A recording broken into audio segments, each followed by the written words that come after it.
பெரியவா சரணம். பெரியவா வானொலியின் மாலை நிகழ்ச்சிகள் ஆரம்பமாகின்றன. இன்றைய எமது நிகழ்ச்சிகள் நித்திய குரு பாதுகா பூஜா, ஸ்ரீ ரா கணபதி அவர்கள் எழுதிய புத்தகத்தின் ஒளிவடிவம், ஆன்மீக உரை, மகா பெரியவா மகிமை, உபன்யாசம். பெரியவா சரணம். பெரியவா சரணம். அடுத்த நிகழ்ச்சி நித்திய குரு பாதுகா பூஜை. शुक्लां भरदरं विष्णुं शशिवर्णं चतुर्भुजं प्रसन्नवदनं ध्यायेत् सर्वविघ्नोपशान्तये। ममोपात्त समस्त दुरितक्षयद्वारा श्री परमेश्वर प्रीत्यर्थं गुरुप्रसाद सिद्ध्यर्थं गुरुप्रीत्यर्थं गुरुपादपूजाम् अद्य करिष्ये। गुरुर्ब्रह्मा गुरुर्विष्णुर्गुरुर्देवो महेश्वरः गुरुः साक्षात् परब्रह्म तस्मै श्रीगुरवे नमः। अपार करुणासिन्धुं ज्ञानदं शान्तरूपिणं श्रीचन्द्रशेखरगुरुं प्रणमामि मुदान्वहम्। सदाशिवसमारम्भां शङ्कराचार्यमध्यमाम् अस्मदाचार्यपर्यन्तां वन्दे गुरुपरम्पराम्. எல்லோரும் குருவை பெரிவாளை தியானம் பண்ணிண்டு அர்ச்சனை பண்ணுவோம். அஷ்டோத்திரம்.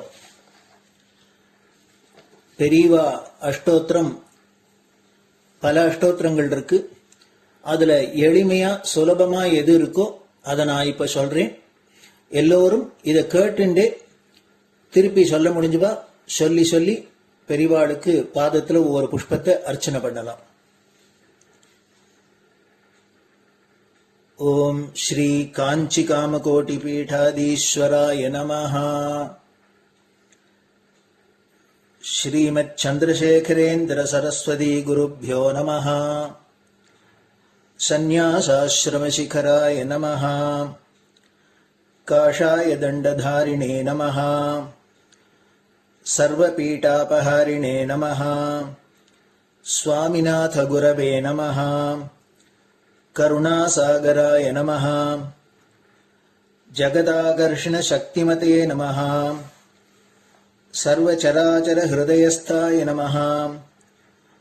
ओम भक्त परिपालक श्रेष्ठाय नमः. धर्म परिपालकाय नमः. श्री जयेन्द्र सरस्वत्याचार्याय नमः. श्री विजयेन्द्र सरस्वती पूजिताय नमः. शिवशक्ति स्वरूपाय नमः. भक्ताभीष्ट प्रदायकाय नमः. ब्रह्मण्य पोषकाय नमः. ब्रह्म विष्णु शिवैक्य स्वरूपाय नमः. कांची क्षेत्रवासाय नमः.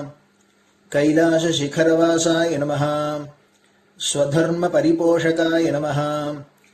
चातुर्वर्ण संरक्षकाय नमः. लोकरक्षण संकल्पाय नमः. ओम ब्रह्मनिष्ठापराय नमः. सर्वपापहराय नमः. धर्मरक्षक संतुष्टाय नमः. भक्तार्पितधन स्वीकर्त्रे नमः. सर्वोपनिषत् सारज्ञाय नमः. सर्वशास्त्रगम्याय नमः. सर्वलोक पितामहाय नमः. भक्ताभीष्ट प्रदायकाय नमः.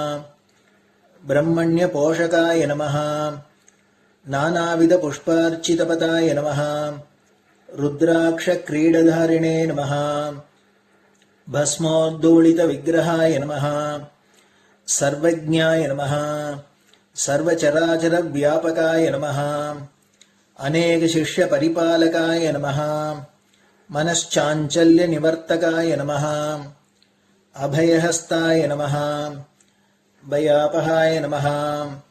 यज्ञपुरुषाय नमः. यज्ञानुष्ठान रुचिप्रदाय नमः. यज्ञसम्पन्नाय नमः.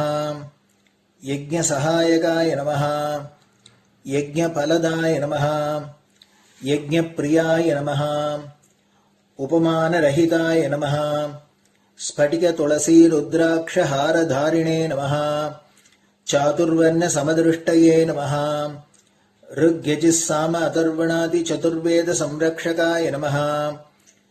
दक्षिणामूर्तिस्वरूपाय नमः जाग्रत् स्वप्न सुषुप्ति अवस्थातीताय नमः कोटिसूर्यतुल्यतेजोमय शरीराय नमः साधुसङ्गसंरक्षकाय नमः अश्वगज गोपूजा निर्वर्तकाय नमः गुरुपादुकपूजातुरन्तराय नमः कनकाभिषिक्ताय नमः स्वर्णबिल्वदलपूजिताय नमः सर्वजीवमोक्षदाय नमः मूकवाक्ताननिपुणाय नमः नेत्रदीक्षादानाय नमः द्वादशलिङ्गस्थापकाय नमः गानरसप्रियाय नमः ब्रह्मज्ञानोपदेशकाय नमः सकलकलासिद्धिताय नमः चातुर्वर्ण्यपूजिताय नमः अनेकभाषासम्भाषण कोविताय नमः अष्टसिद्धिप्रदायकाय नमः ओम श्री शारदामठसुस्थिताय नमः नित्यान्नदानसुप्रीताय नमः प्रार्थनामात्रसुलभाय नमः पादयात्राप्रियाय नमः नानाविधमतपण्डिताय नमः श्रुतिस्मृतिपुराणज्ञाय नमः देवयक्षकिन्नरकिंपुरुषपूज्याय नमः श्रवणानन्दकरकीर्तये नमः दर्शनानन्दाय नमः अद्वैतानन्दभरिताय नमः अव्याजकरुणामूर्तये नमः शैव वैष्णवादिमान्याय नमः श्रीशङ्कराचार्याय नमः दण्डकमण्डलोहस्ताय नमः वीणामृदङ्गसकलवाद्यनाथस्वरूपाय नमः रामकथारसिकाय नमः वेदवेदाङ्ग आगमादिसकलकलासतस्प्रवर्तकाय नमः हृदयगुहाशयाय नमः शतरुद्रीयवर्णितस्वरूपाय नमः केदारेश्वरनाथाय नमः अविद्यानाशकाय नमः निष्कामकर्मोपदेशकाय नमः लघुभक्तिमार्गोपदेशकाय नमः लिङ्गस्वरूपाय नमः सालग्रामसूक्ष्मस्वरूपाय नमः कालड्यां शङ्करकीर्तिस्तम्भनिर्माणकर्त्रे नमः जितेन्द्रियाय नमः शरणागतवत्सलाय नमः श्रीशैलशिखरवासाय नमः डमरुकनादविनोदाय नमः वृषभारूढाय नमः दुर्मदनाशकाय नमः आभिचारिकदोषहर्त्रे नमः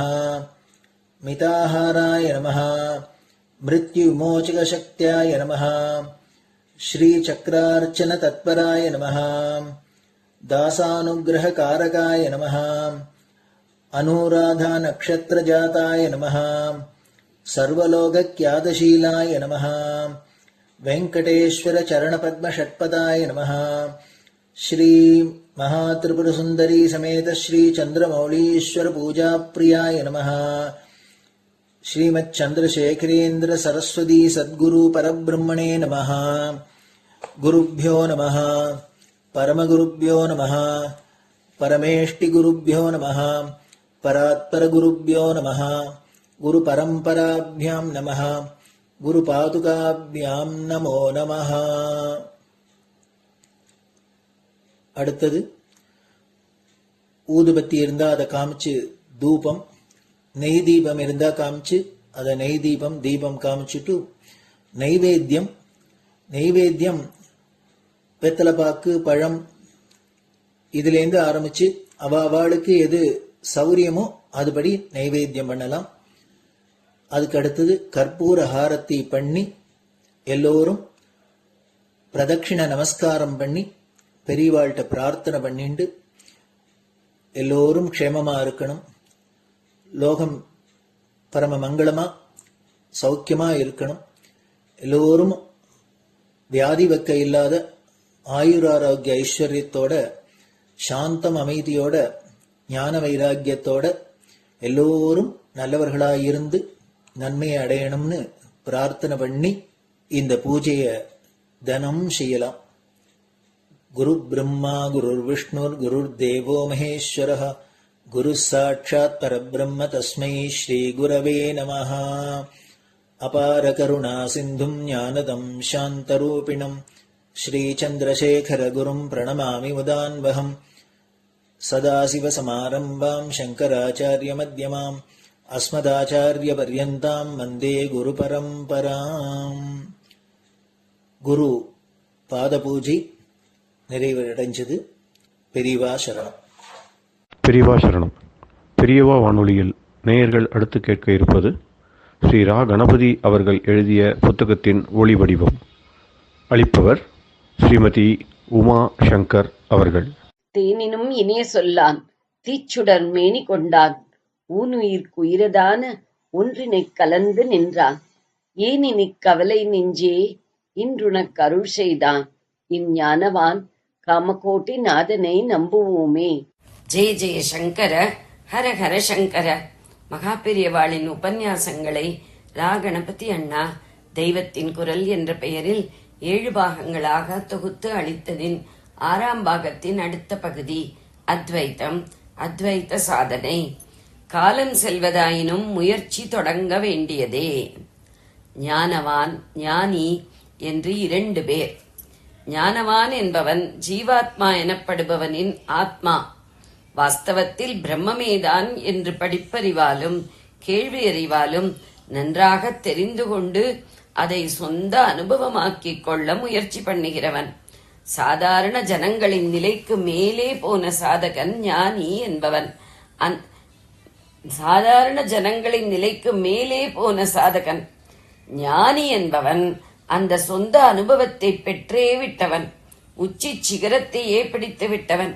கீதையில் பகவான் சொல்கிற போது பிரம்ம ஞானத்திற்கு முயற்சி பண்ணுபவனான அந்த ஞானவான் கூட அநேக ஜன்மாக்களுக்கு அப்புறமே தன்னை வந்தடைகிறான். அதாவது தனக்கும் ஆத்மாவாக உள்ள பிரம்மமாக சித்தி பெறுகிறான் என்று சொல்கிறார். பகூனாம் ஜன்மனாம் அந்தே ஞானவான் மாம் பிரபத்யதே. பகூனாம் ஜன்மனாம் அந்தே என்றால் அநேகம் பிறவிகளின் முடிவில் என்று அர்த்தம். இன்னோரிடத்திலும் அநேக ஜன்ம சம்சித்தஸ் ததோ யாதி பராங்கதிம் என்று சொல்லியிருக்கிறார். அநேகம் பிறவிகளில் கொஞ்சம் கொஞ்சமாக சித்தி பெற்றே பரகதி பெற முடியும் என்று அர்த்தம். இப்படி எத்தனையோ பிறவிகளுக்கு பின்னர் தான் சாட்சாத்காரம் பெறுவது என்பதும் கூட அவன் கருணையால் நம்மை ஓரளவுக்கு தூக்கிவிடுவதால் தான். இல்லாவிட்டால் அந்த பகுவும் அநேகமும் இன்னும் பல மடங்கு ஜாஸ்தியாயிருக்கும். ஏனென்றால் முன்னேயே சொன்னாற் போல லட்சியம் மகா பெருசாக இருக்கிறது. பிரம்மமாகவே ஆவது என்றால் சாதாரண சமாச்சாரமா? அந்த லட்சியத்திற்காக முயற்சி செய்பவனோ மகா சின்னவனாக இருக்கிறான். அப்போது பகு ஜென்ம காலம் பிடிக்கும் தானே. ஒரு பெரிய ராஜா இன்னொரு ராஜ்யத்தை ஜெயிப்பதென்றாலே எத்தனையோ யுத்த முஸ்தீபு பண்ண வேண்டியிருக்கிறது. அப்படி இருக்கும்போது சாதாரணமான ஒரு தனி ஆள் ஒரு ராஜ்யத்தை பிடிக்கிறேன் என்று புறப்பட்டால் எத்தனை பிரயத்தனம் பண்ணணும்? அகண்டமான ஆத்ம சாம்ராஜ்யத்தை ஒரு ஜீவன் பிடிக்க புறப்படுவதும் அப்படித்தான். விஷயம் ஒரு பக்கம் பார்த்தால் ரொம்பவும் சிம்பிளாக இருக்கிறது. நாம் எங்கேயோ வைகுண்டத்தில் கைலாசத்தில் இருக்கும் ஒரு சுவாமியிடம் போக முயற்சி எடுக்கணும் என்றில்லாமல் ஸ்வயம் சித்தமாக இப்பவே நம்மிடமே இருக்கிற நம்மையே தெரிந்து கொள்வதுதான் லட்சியம் என்றால் இத்தனை சிம்பிளாக இருக்கிறதே என்று தோன்றுகிறது. நாமாக இருப்பது என்ன கஷ்டம் என்று தோன்றுகிறது. ஆனாலும் காரியத்தில் பண்ணி பார்த்தாலோ இதைவிட கஷ்டமான சாதனை எதுவும் இருக்க முடியாதென்று தெரிகிறது. கத்திமுனை நடை மாதிரி இருக்கும் இந்த சாதனை என்றே கடோபனிஷத்தில் சொல்லி இருக்கிறது. ஆனாலும் அதற்காக பின்வாங்கப்படாது. அதட்டுவது போல் வெகு கம்பீரமாக எழுந்திரிடா, முழிச்சுக்கோடா. வெகு கனிவாக உசந்த ஆச்சாரியர்கள் இருக்கா, அவளை போய் பிடிச்சுண்டு வழி தெரிஞ்சுக்கோப்பா. கத்தி முனையிலேயும் ஜோரா நடந்து பாஸ் பண்ணிடலாம். என்று கஷ்டத்தையும் சொல்லி அந்த கஷ்டத்தை சாதித்து ஜெயிக்கிற வழியையும் சொல்லி இருக்கிறது. ஆக கூடி கடின சாதனைதான் என்று தெரிகிறது. ஆச்சாரியாளின் குருவுக்கு குருவான கௌடபாதாச்சாரியாலும் நன்றாக பயமுறுத்தி சொல்லி இருக்கிறார். அத்வைதம்தான் அபயநிலை. ஆனால் அதை சாதிக்கவே யோகிகளில் பல பேர் கூட பயப்படுகிறார்கள். ஏனென்றால் ஒரு தர்பை நுனியாலே தோய்த்து தோய்த்து உதறியே சமுத்திர ஜலம் அவ்வளவையும் காலி பண்ணுகிற அளவுக்கு விடாமுயற்சியோடு பிரயாசை பண்ணினால்தான் மனசிலிருந்து எண்ணத்தை எல்லாம் உதறிவிட்டு ஆத்மாவாக இருக்க முடியும் என்று அவர் எழுதி வைத்திருக்கிறார். மாண்டூக்கியோபனிஷத் காரிகை 3:39-41. ஆனாலும் எழுதி வைத்ததற்கு காரணம் அப்படி உதரவும் முடியும் என்பதுதான். அதே சமயம் இதிலிருந்தெல்லாம் என்ன தெரிகிறது என்றால், பொய் நானை போக பண்ணி நிஜ நானாக இருப்பது ரொம்ப ரொம்ப சிரமசாத்தியம் என்பதே. பொய் நான் தான் மாயா சிருஷ்டியான மனஸ், நிஜ நான் சத்தியமான பிரம்மம். எத்தனை கஷ்டமானாலும் எத்தனை ஜன்மா பிடித்தாலும் அந்த முயற்சிக்கு நாம் இன்றைக்கே பிள்ளையார் சுழி போட வேண்டும். தள்ளி போட போட ஜன்மாக்களும் நீண்டு கொண்டேதானே போகும். ஆத்ம விஷயமான முயற்சியில் இப்பவும் நாம் இறங்கவில்லை என்று வைத்துக் கொள்ளுங்கள். அப்போது என்ன பண்ணுவோம்? இன்னும் நிறைய தப்பு தண்டாக்கள் பண்ணுவோம். புதுசாக பண்ணுகிற இந்த கர்மாக்களினால் உள்ளுக்குள்ளே மனசின் சிக்கு இன்னும் அடையாய் ஏறி ஜன்மாக்களும் மேலே மேலே குட்டி போட்டு கொண்டுதான் போகும். அதனால் தப்பிப்பதற்கான பிரயாசையை எவ்வளவு சீக்கிரம் முடியுமோ அவ்வளவில் ஆரம்பிப்பதுதான் புத்திசாலித்தனம்.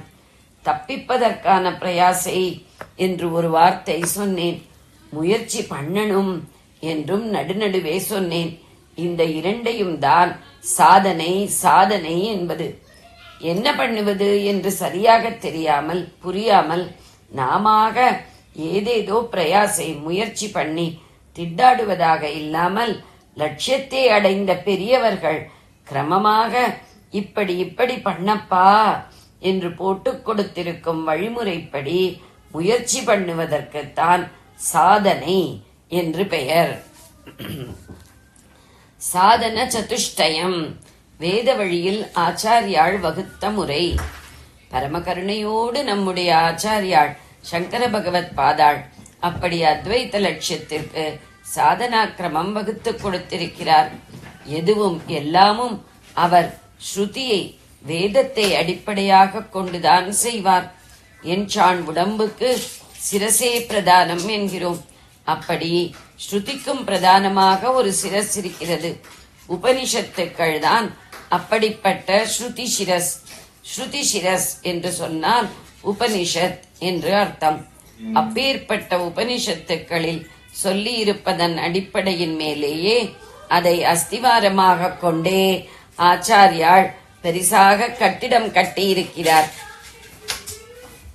சாதன சதுஷ்டயம் என்பதாக 4 அங்கங்கள் கொண்ட ஒரு சாதனை கிரமத்தை அவர் வகுத்து கொடுத்திருக்கிறார். அவருடைய நூல்களிலெல்லாம் சிகரமாக உள்ள பிரம்மசூத்திர பாஷ்யத்தில் முதல் சூத்திரத்தின் வியாக்கியானத்திலேயே எதற்கப்புறம் பிரம்மத்தை பற்றிய விசாரணை ஆரம்பிக்கலாம் என்று சொல்கிறோம் என்று சொல்லி நித்யா நித்ய வஸ்து விவேகா என்று ஆரம்பித்து இந்த சதுஷ்டயத்தின் 4 அங்கங்களுடைய பெயரையும் தெரிவித்திருக்கிறார். ஏற்கனவே இருந்த மூல நூல்களுக்கு விளக்கமாக பாஷ்யம் என்று அவர் எழுதியவற்றில் சூத்திர பாஷ்யத்திற்கு முதலிடம் என்றால், வேதாந்த விஷயத்தில் அவரே சொந்தமாக எழுதிய பிரகரணங்களில் முதலிடம் பெறுவது விவேக சூடாமணி. அதில் சாதன சதுஷ்டயத்தின் எல்லா அங்கங்களுக்கும் நன்றாகவே டெஃபினிஷன் லட்சணம் சொல்லி இருக்கிறார். சாதனான்யத்ர சத்வாரி கதிதானி மனீஷிபிஹி ஏஷு சத்ஸ்வேவ சந்நிஷ்டா யதபாவேன சித்தியதி. ஸ்லோகம் 18 என்று விஷயத்தை ஆரம்பிக்கிறார். சத்வஸ்துவில் நிஷ்டை கூடி நிலைப்பதென்பது இந்த 4 உபாயம் இல்லாமல் நடக்காது என்பதை சந்நிஷ்டா யத் அபாவே ந சித்தியதி என்பதில் தீர்மானமாக சொல்லிவிடுகிறார். இந்த 4ம் கைகூடினால்தான் சத்வஸ்துவில் நிஷ்டை உண்டாகும் என்பதை ஏஷு சத்சு ஏவ சந்நிஷ்டா என்று தெரிவிக்கிறார். இந்த ஆத்ம சாதனைக்கு 4 சாதனங்கள் மனிஷிகளால் கூறப்பட்டுள்ளன. சாதனானி அத்ர சத்வாரி கதிதானி மனிஷிபிகி என்று ஆரம்பித்து அவை மேற்கொள்ளப்பட்டால் சித்தி, இல்லாவிட்டால் இல்லை என்று முடித்திருக்கிறார். அது யார் மனிஷி என்றால் சாதாரணமாக இருக்கப்பட்ட நாமெல்லாரும் மனுஷ்யர்கள். நம்மிலே உசந்த புத்தி சக்தியுடன் சரி தப்புக்களை நன்றாக தீர்மானம் பண்ணி சாஸ்திரஜர்களாகவும் சிஷ்டர்களாகவும் இருக்கும் பெரியவர்களே மனிஷிகள். அவர்கள் வகுத்து கொடுத்ததே சாதன சதுஷ்டயம் என்று ஆச்சாரியால் சம்பிரதாய மரியாதையுடன் இன்ட்ரடியூஸ் பண்ணுகிறார். இது விவேக சூடாமணியில் அபரோக்ஷானுபூதி என்று ஒரு பிரகரணம் ஆச்சாரியால் உபகரித்திருக்கிறார். அபரோக்ஷம் என்றால் நேர்முகம்.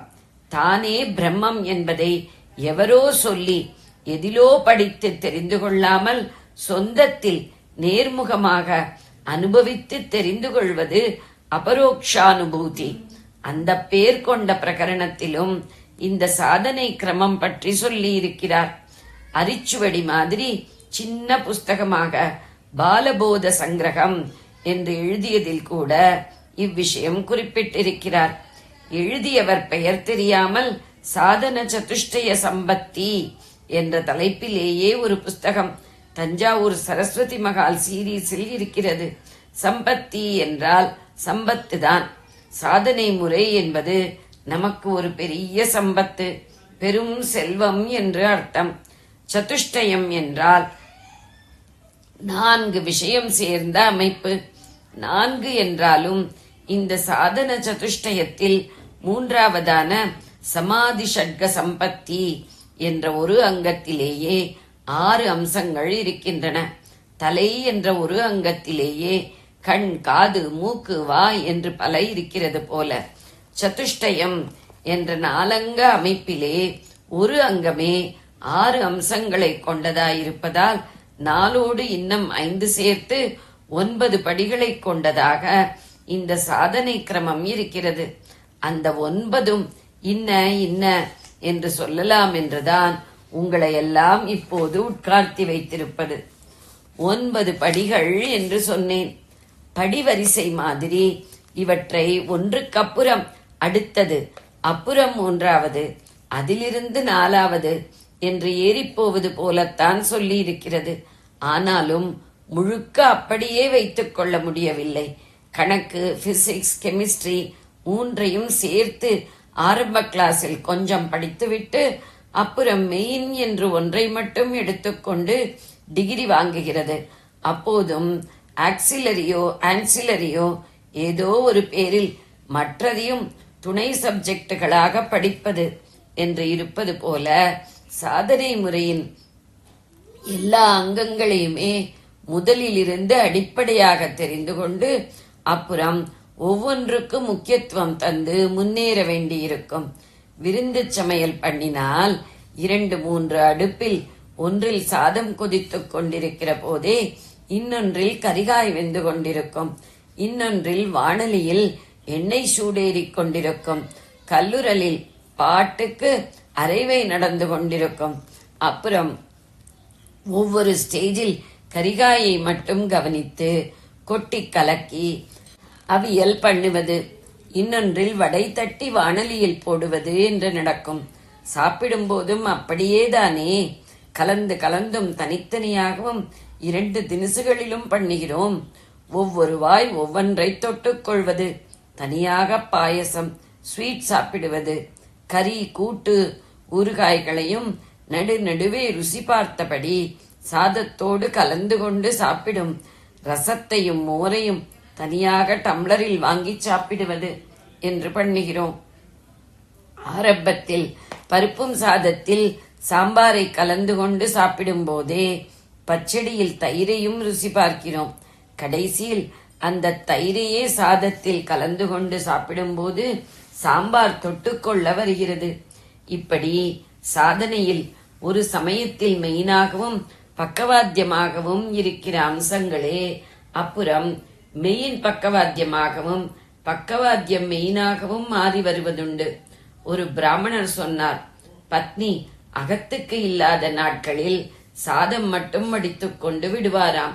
முதலில் பருப்பு பொடி சாதம் தயிர் தொட்டுக் கொண்டு சாப்பிடுவாராம்.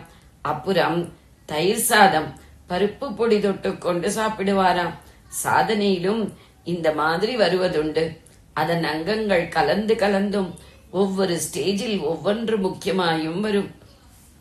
ஆனாலும் முதலில் பருப்பு, அப்புறம் ரசம், கடைசியில் மோர் என்று கிரமம் தப்பாத மாதிரி சாதனையிலேயும் ஒன்று இருக்கிறது. முதலில் ஆத்ம வித்தியை நன்றாக முறைப்படி தெரிந்து கொள்ள வேண்டும். முறைப்படி என்றால் குருமுகமாக என்று அர்த்தம். அப்போதுதான் அவருடைய அனுகிரகமும் உள்ளே போய் நம்மை அந்த வழியில் சரியாக போக தூண்டிவிடும்.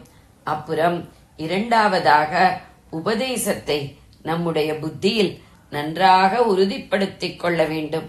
அதற்கப்புறம் மூன்றாவதாக கடைசியாக புத்தியில் உறுதியானதை அனுபவமாக ஆக்கிக் கொள்வதற்காக ஆத்ம விசாரம் ஒன்றே தொழில் என்று உட்கார்ந்து விட வேண்டும்.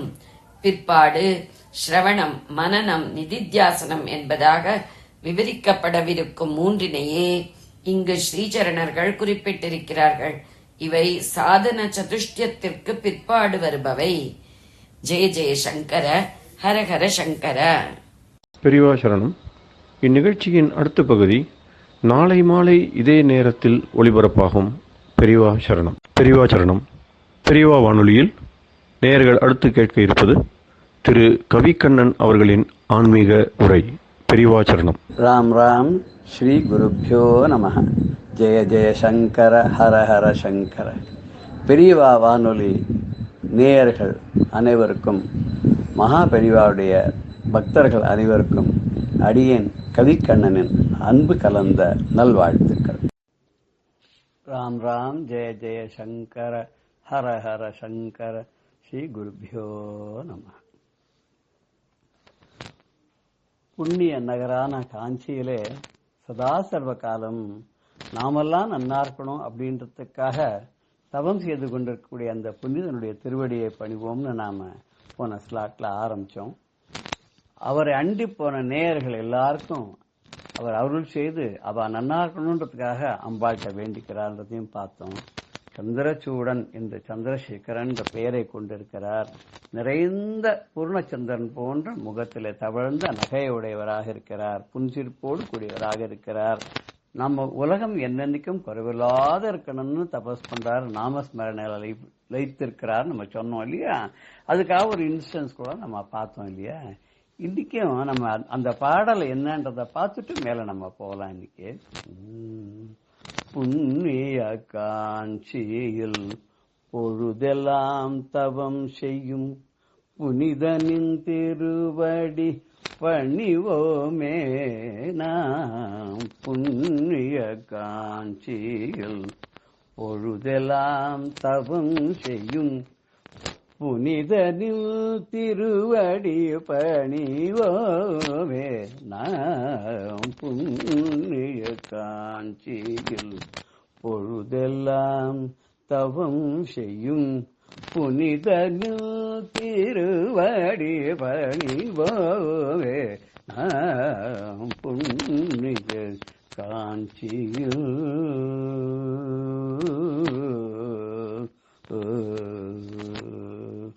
நன்னிய அடியவர் நலமுறவே. நன்னிய அடியவர் நலமுறவே. நன்னிய அடியவர் நலமுறவே. அன்னை ஸ்ரீ காமாட்சி அருளினை வேண்டிய. அன்னை ஸ்ரீ காமாட்சி அருளினை வேண்டிய. புண்ணிய காஞ்சியில் பொழுதெல்லாம் தவம் செய்யும் புனிதனில் திருவடி பணிவோவே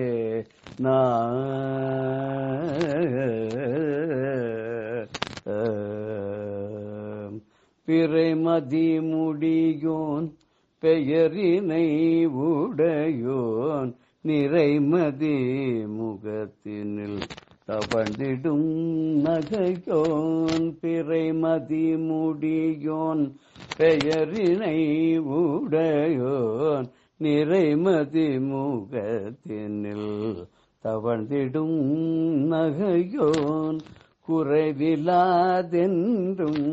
குவலையும் செழித்திட குறைவிலாதென்றும் குவலையும் செழித்திட இறைவனில் நாம ஸ்மரணையில் இது குறைவிலாதென்றும்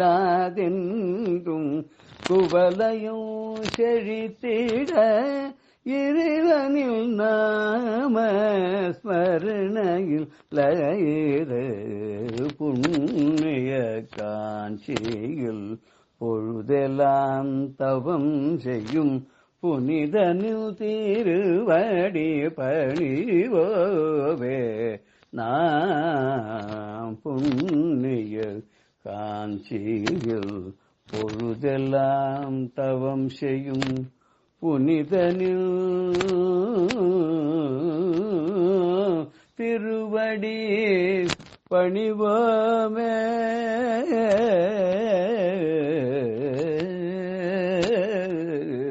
பணிவோமே.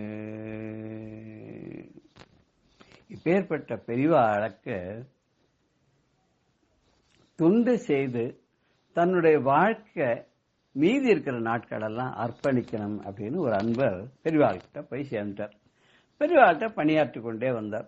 ஆனா ரொம்ப ஏழ்மையானவர் தான். ஏழ்மையிலிருந்து வாழ்ந்து வந்த அவருக்கு பெரியவாளுக்கு சிசுவேஷன் பண்றதுல பெரிய ஆனந்தம் மடத்தோட எல்லாம் பண்ணியிருந்தார். திடீர்னு ஒரு சமயம் என்னாச்சு, காலில் ஒரு கட்டி வந்துடுத்து. காலில் கட்டி வந்துடுத்து. பக்கத்தில் இருக்கிற வைத்தியர்கள் எல்லாம் பார்த்தா அது இன்னும் ஆறற மாதிரி காணும். கொஞ்ச நாள் ஆனால் டாக்டர்லாம் என்ன சொன்னா, இதுதான் பெரிய டாக்டர்கிட்ட போய் பார்த்தா நல்லது அப்படின்னு சொல்லி பெரிய டாக்டருக்கு அதை அனுப்பிச்சு வச்சா. அங்க போய் இந்த பெரிய டாக்டர்லாம் பார்த்து சோதனை எல்லாம் பண்ணதுல இது சாதாரண கட்டியா தெரியல, இது அறுவை சிகிச்சை பண்ணி பார்த்தாதான் தெரியும். இந்த அறுவை சிகிச்சைக்கு கூட இது எவ்வளவு தூரம் கட்டுப்படும் தெரியல, இது புற்றுநோய் மாதிரி இருக்கு அப்படின்னு அவெல்லாம் சந்தேகப்பட்டா. உடனே பெரியவாட்ட சொன்னான் என்ன பண்ணலான்னு. பெரியவா சொன்னா, இந்த ஆபரேஷன் எல்லாம் ஒண்ணுமே வேண்டாம், இதுக்கு ஒரு வைத்தியம் ஹைதராபாத்ல அப்படின்னு நான் கேள்விப்பட்டேன். யாரோ ஒரு டாக்டர் இருக்காராம், அவர் அங்க நல்லா வைத்தியம் பண்றாராம். அங்க ஏதோ மொத்த வியாபாரம் பண்ற மருந்து கடை இருக்கான், அவாட்ட தான் அவர் கொடுக்கற மருந்து இருக்கான். அந்த மருந்து அவனா வாங்கி சாப்பிடலாம். அந்த இந்த டாக்டரையும் கேட்டு பாருங்க, அந்த மாதிரி பண்ணலாமான்னு பெரியவா சொன்னான்னு சொல்லி போய் அந்த டாக்டர்கிட்ட கேட்டோன்னா, பெரியவா கிட்ட அந்த டாக்டருக்கும் நல்ல மதிப்பு இருக்கும் போல் இருக்கு. அவர் என்ன சொன்னா, இந்த மருந்து சாப்பிடலாமே, இந்த மாதிரி இப்படி மருந்து கூட இருக்கு, மருந்துல கூட ட்ரை பண்ணி பார்க்கலாம். ஆனா அவன் பெரியவா சொல்ற மாதிரி அந்த மருந்து ஹைதராபாத்ல தான் கிடைக்கும், நான் கூட கேள்விப்பட்டிருக்கேன். போய் அங்க வேணா யாரா போய் அந்த மருந்து கடையில ட்ரை பண்ணி பாருங்க. சரின்னு இவர் என்ன பண்ணார், அந்த ஹைதராபாத் இருக்கக்கூடிய அந்த மருந்து கடைக்கு ஒரு கடிதாசி கொடுத்தார் இந்த டாக்டர். அவ எடுத்துன்னு போய் இந்த ஹைதராபாத் இருக்கக்கூடிய அந்த மொத்த வியாபாரி அவகிட்ட போய் இந்த மருந்து இருக்கா அப்படின்னு கேட்டார். அவரெல்லாம் தேடி பார்த்து இந்த மருந்து ஆயிடுத்து, புதுசா வரவழைச்சு தரணும் அப்படின்னு சொன்னாக்க அதுக்கு 3-4 மாசம் ஆகும். இன்னொன்னு பழைய மருந்து ஸ்டாக் இருக்கு, ஆனா அதை நான் உங்களுக்கு கொடுக்க விரும்பல. ஏன்னு கேட்டா அது டைம் எக்ஸ்பைரி டேட் ஆயிடுத்து, அந்த மருந்தை நான் உங்களுக்கு எப்படி கொடுக்கறது. உடனே அவ என்ன பண்ணா, இங்க இருக்கிற டாக்டருக்கு போன் பண்ணி கேட்டா, இந்த மாதிரி மருந்து ஆயிடுத்தான், புதுசா வரவழைச்சு தரத்துக்கு நாளாகுமா, 3 மாசம், பழசுதான் கொடுக்கணுமா, அது கொடுக்கறதுக்கு அவ யோசனை பண்றா, எக்ஸ்பைரி டேட் ஆயிடுச்சுன்னு.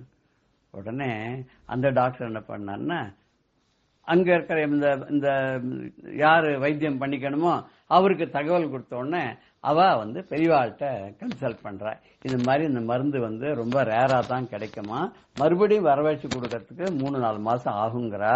ஆனா பழைய ஸ்டாக் எக்ஸ்பைரி டேட் ஆயிடுச்சுன்னு சொல்றா. பரவாயில்ல பெரியவா, பரவாயில்ல, அது எக்ஸ்பைரி டேட் ஆயிருந்தாலும் பரவாயில்ல, அதை வாங்கிட்டு வா, அது ஒன்றும் கெடுதல் பண்ணாது, வாங்கிட்டு வான்னு சொல்லிட்டா. பெரியவா சொன்ன உடனே டாக்டரும் சரின்ட்டார். இவ அங்க ஹைதராபாத் போனவா, அங்கேருந்து அந்த பழைய ஸ்டாக்கை வாங்கிட்டு வந்துட்டா. வாங்கிட்டு வந்து பெரியவாட்ட காமிச்சுட்டு அந்த மருந்தை சாப்பிட ஆரம்பிச்சு ஒரு 15 நாள்லயே இந்த புண்ணெல்லாம் காஞ்சுடுத்து. 1 மாசத்துக்குள்ள வீக்கம்லாம் வத்தி எடுத்து. 2ஆம் மாசத்துல ரொம்ப நன்னா நடக்க ஆரம்பிச்சிட்டார். அவர் எந்த விதமான ஒரு அந்த வியாதி இருந்ததுக்கான எந்த விதமான அறிகுறியுமே தென்படாத அளவுக்கு சரியா ஆயிட்டாராம். இப்ப எப்படி அந்த மருந்து வேலை செஞ்சது? எக்ஸ்பைரி டேட் ஆன மருந்தை கடைக்காரரும் கொடுக்க மாட்டேன்னா, டாக்டரும் இது வேண்டான்னு சொன்ன மருந்தை அதையே வாங்கி திருப்பி சாப்பிடும்படியா பெரியவா அனுகிரகம் பண்ண.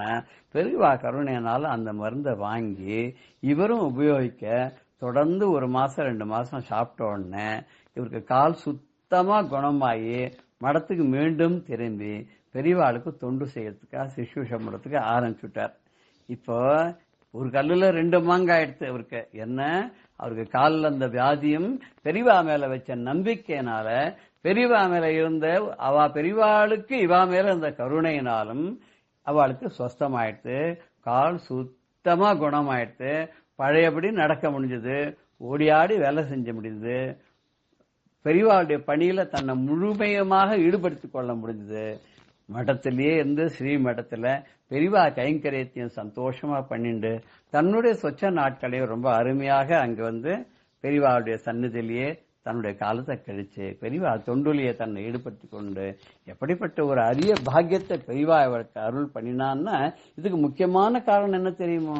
பெரியவா மேல இவருக்கு இருந்த அளவு கடந்த பக்தி, ஒரு நம்பிக்கை.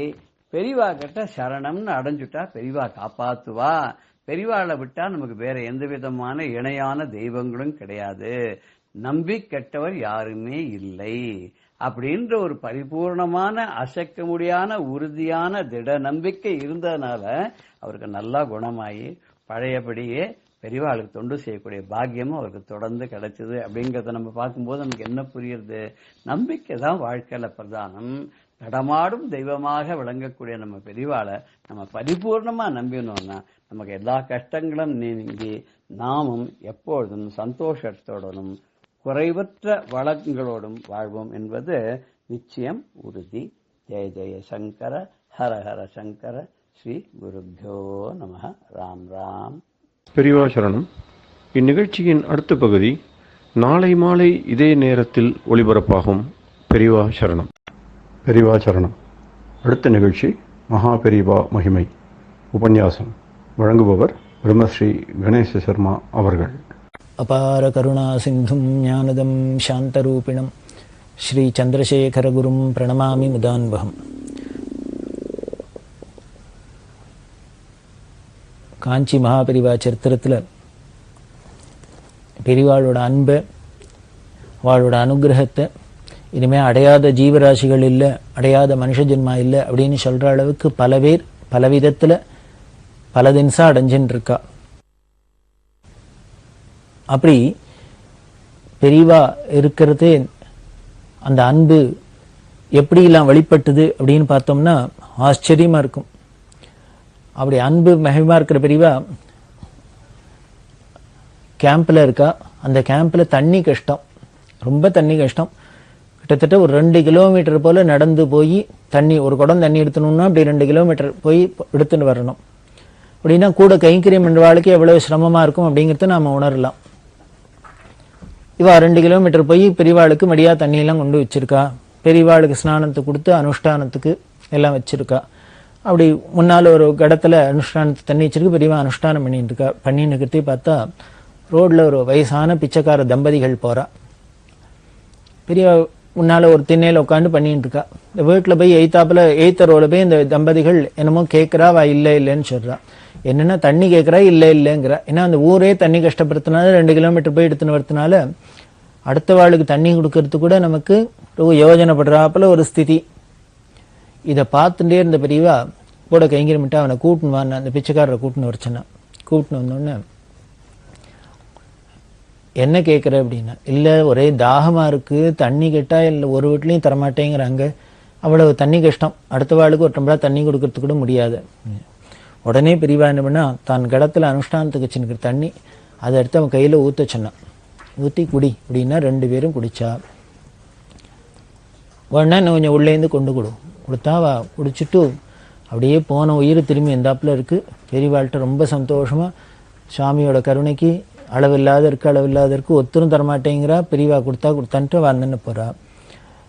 கூட இருந்த வாழ்க்கெல்லாம் சிரமமாக இருந்தது. இப்படி நாமளே நம்ம ஒரு தேவைக்கு ஒரு குடத்துக்கு எங்கேயோ 2 கிலோமீட்டர் நடந்து போகிட்டுருக்குன்னா அதையும் எடுத்து பெரியவா அடுத்த வாழ்க்கை கொடுக்குறாள் அப்படின்ட்டு. அப்போ பெரியவா சொல்கிறா, பாரு உலகம் வேடிக்கையாக இருக்குது, என்ன மாதிரி தான் அவனும் அப்படின்னா. என்ன மாதிரி தான் அவன்னா வேற ஒன்றும் இல்லை. எதுக்கு சொல்கிறான்னா பிரியாசமாக சொல்லியிருக்கா, அவனும் பிச்சைக்காரன் நானும் பிச்சைக்காரன். ஏன்னா பிக்ஷுன்னு தானே சன்னியாசிகளை சொல்கிறதா இருக்குது. இவ பிச்சை வாங்கி சாப்பிட்றதுனாலே பிக்ஷுன்னு பேர். பிக்ஷுன்னாலே பிச்சைக்காரன்னு தான் அர்த்தம். அது சமஸ்கிருதத்தில் பிக்ஷுன்னு, தமிழில் பிச்சைக்காரன்னு அர்த்தம். அந்த பிச்சைக்காரன் தண்ணி கேட்டால் ஒருத்தரும் கொடுக்க மாட்டேங்கிறா. அதே இந்த பிச்சைக்காரன் கேட்டேன்னா எல்லாரும் குடங்குடமாக தண்ணி கொண்டு வந்து கொடுக்குறேங்கிறா. இதுதான் உலகத்தில் வேடிக்கையாக இருக்குது அப்படின்னு சொல்லிட்டு என்ன மாதிரி தான் அவனும் வந்துட்டு தான் அனுஷ்டானத்துக்கு வச்சிருந்த தண்ணியை அவருக்கு கொடுக்குறா. அப்படின்னா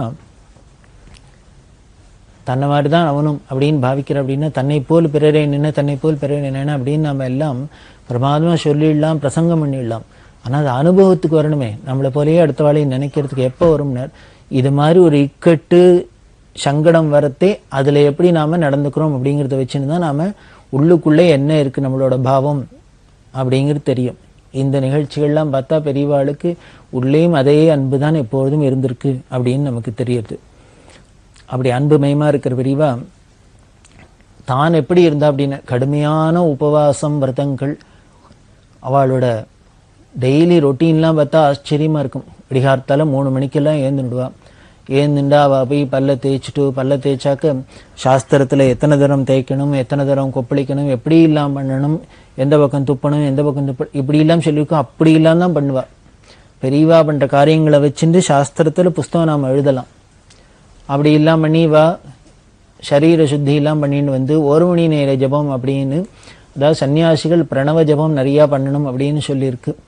அந்த பிரணவத்தை அதுவும் உஷத்காலத்தில் காலங்கார்த்தால உட்காந்து அப்படியே ஒரே அமைதியாக இருக்கிறதே நம்ம பண்ணினோம், மனசு ரொம்ப லைக்கும். இந்த ஜபத்துக்கெல்லாம் உகந்த இடமா நேரமாக அதை சொல்லியிருக்கிறதுனால பெரியவாள் என்ன பண்ணா 1 மணி நேர ஜபம் அப்படின்னு பண்ணா. 1 மணி நேரத்துக்கு கரெக்டாக ஜபம் பண்ணுவா.